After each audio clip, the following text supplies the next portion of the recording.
Alright, I'm gonna go grab some more wood. Alright, hey, turn that music off. It's giving me the creeps.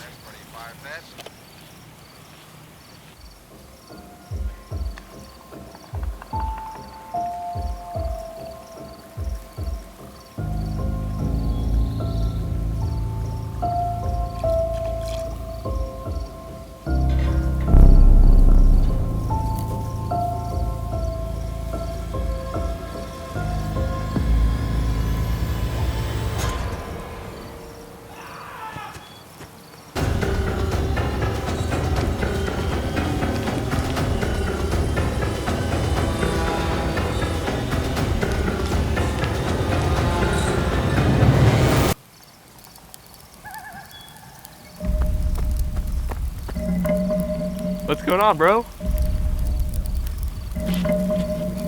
I just got spooked, but it's probably nothing. It's what's going on, man? Timothy, Sheldon.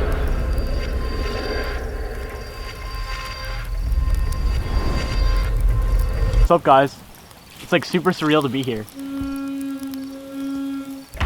Well, why are you here? Oh, it's just like taking like a stroll. It's like super surreal, like to be out in like the dark. So, and I also like to like terrorize people. That's my sister Pauline. But you're like not even scary. You don't think I'm scary, bro? Look at this jawline. And I'm like feminine, but like also masculine at like the same time. And like, dude, I smell like lavender, bro. Nah, but like seriously though, like, you don't think I'm scary? I'm the guy your girlfriend dreams about at night. Nah, chill though, chill, nah.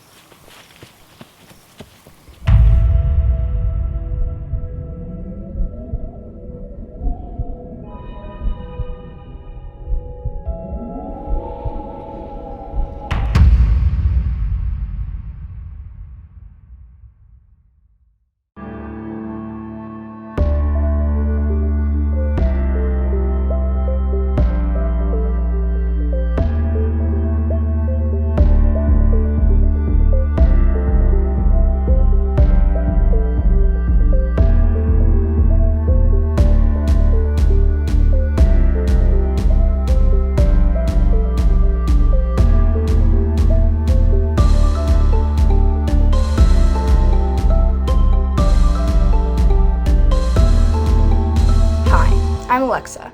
This week on the Transcript, students and teachers of NHS discuss the hybrid versus remote learning models, Creative Careers learns more about the filmmaking industry, Hamped Up chats with the NHS girls soccer team, and there's a new guest on Live from Northampton.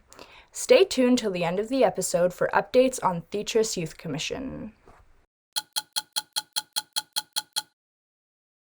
Wednesday, the NFL announced that 90% of its players have registered to vote after a league-wide effort to increase voter turnout. In August, NFL Commissioner Roger Goodell stated, quote, "When meeting with players and legends to listen to the things they are passionate about, voting is clearly an issue of critical importance," end quote. The league previously announced that all club facilities will be closed on Election Day to allow players and team employees the opportunity to cast their ballots. Former Hurricane Zeta continued to make its way up through North Carolina and Virginia on Thursday, leaving more than 2.1 million people without power. Zeta made landfall in Louisiana as a Category 2 storm with winds of 110 miles per hour. It moved northeast at almost 50 miles per hour, weakening to a post-tropical cyclone. 5 people have been reported dead as strong winds continue to lash the region. Most of the power outages have been in Georgia, officials have reported.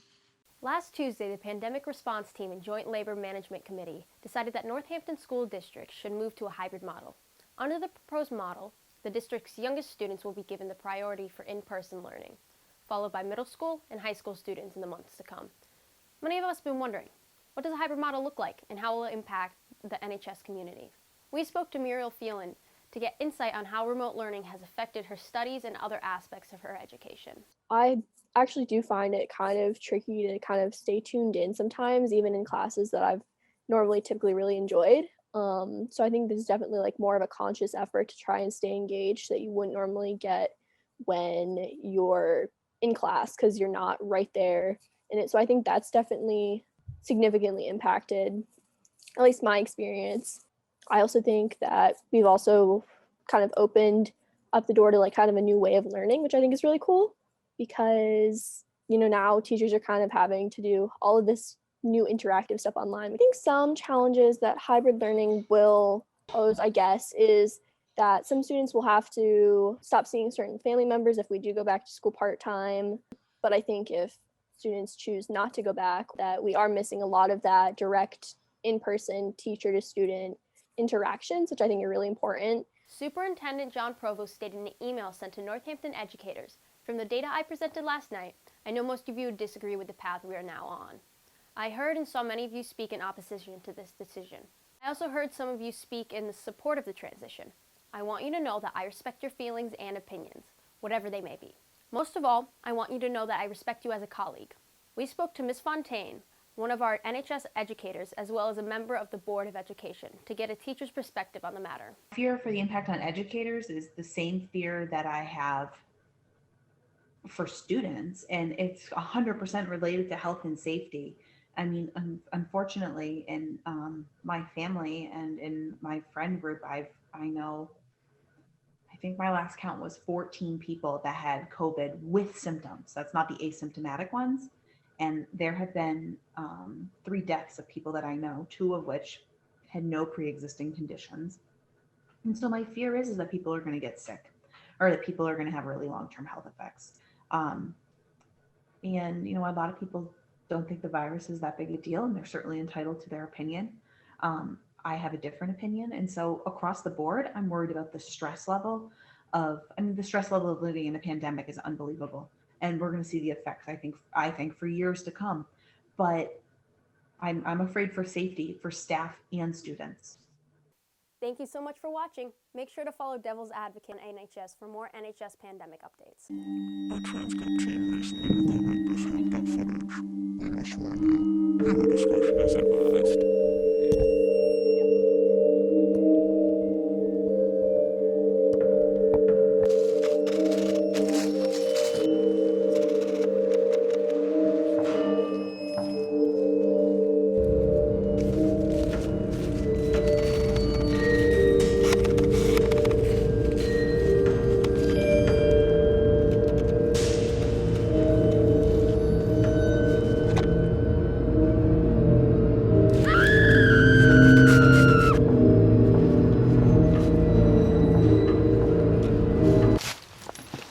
Welcome to Hamped Up. Y'all ready for this? I am Anthony, and welcome to Hamped Up. This week on Hamped Up, we look at girls soccer, and we check in with only captain and only senior player, Brooke Gibson. I think that being the only senior and the only captain, it honestly makes it a little bit easier because there's no one like stepping on your toes or anything, but like the juniors also help out a lot. It's nice to become friends with people who are younger and hear their perspective instead of just staying in your bubble of your grade. It kind of like allows for more integration. Playing defense and being a leader makes it a lot easier because I can see the whole field and direct people. After the first win, it really felt great because we worked really hard at practice, and for it to finally pay off and get a win felt great. Only one team makes it a little bit harder compared to other years because some people don't get as much playing time as they would if we had 2 teams. Like, they'd get a lot of playing time on JV, but they don't get as much on varsity. The practices, since we only have 1 team, are a little bit different, but our practices will get split up between 2 groups where they work on different things, and sometimes we'll switch with our different coaches. I think that there's a lot of good younger players that are really gonna blossom, and this team will get a lot better. Is there any bad blood between you and the seniors who quit? Yeah, there's so much bad blood between us. Just kidding. But no, the people who quit, they're doing other things if they weren't enjoying it. So it's good that they're pursuing things that they enjoy. Thanks for watching, and tune in next week. Don't forget to show support for Northampton girls soccer and Brooke Gibson on their senior night, November 3rd, next Tuesday.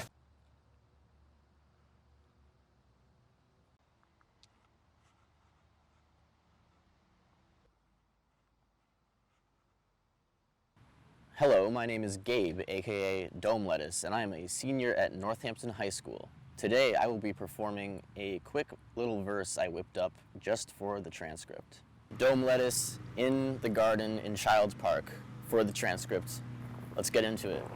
Magician spitting hazardous, back from the dead Lazarus, position switching, stacking severed heads like I'm a masochist, mass mortician tasked to kill you faster than a basilisk. With a lacking wrist, I'm wrapping laps around you backwards, assassin on the track, but I fashion myself a hacker. Catch me at the laundromat, trap trash for cash to candy wrappers, type of guy to punch your gat, a mad hatter, cat packing fatter, stacks of wax, I'm fond of that, take out my axe and watch them scatter. Sadder, misfit looking batter, tattered fabric on my chest, arrested, never bested, tested off until I'm in a coffin, rested, feeling lost and off and on again. I'm trotting off to Boston, costing nothing but the price of freedom. Bleed 'em, see them knocking.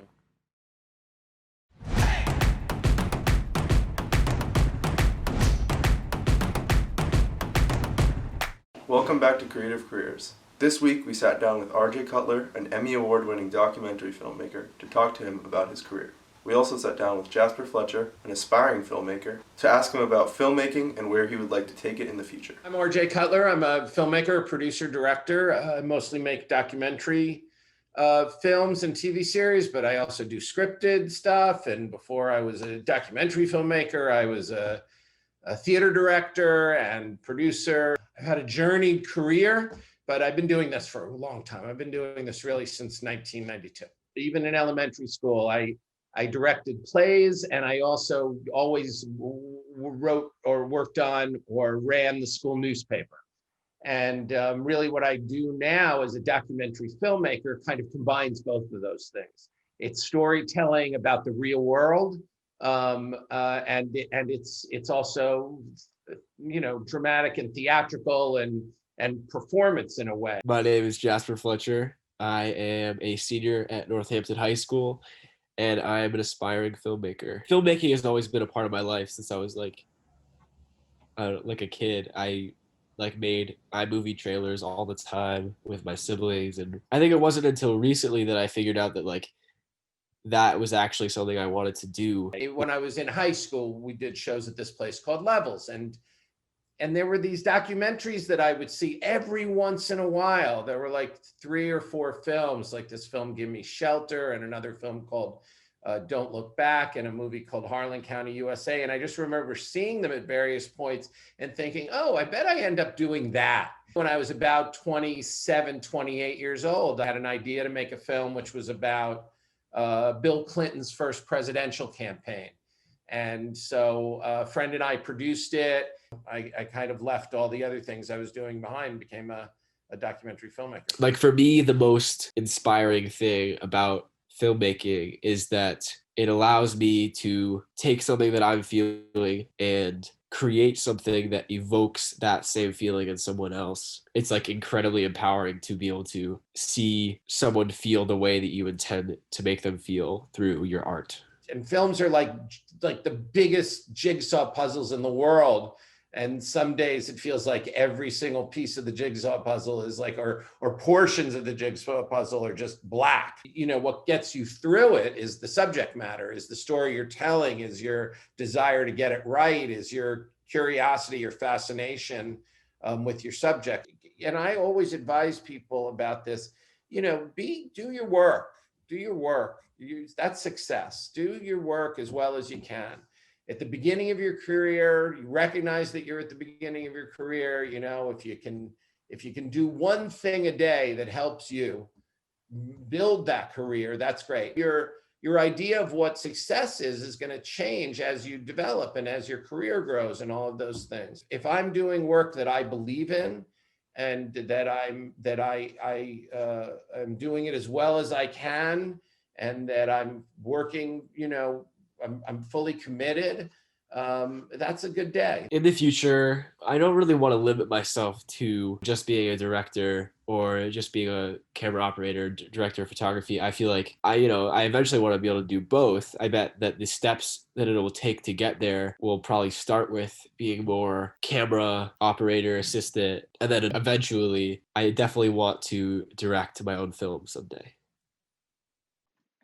Thanks for watching the transcript. Now, a word from the Northampton Youth Commission. We're the Northampton Youth Commission, and we work within the city government to make young people's voices heard. Some of the policies we're working on include lowering the voting age to 16 and enacting a plastics ban. We're open to anyone that lives in Northampton between ages 13 and 18, and we really hope that you'll join us.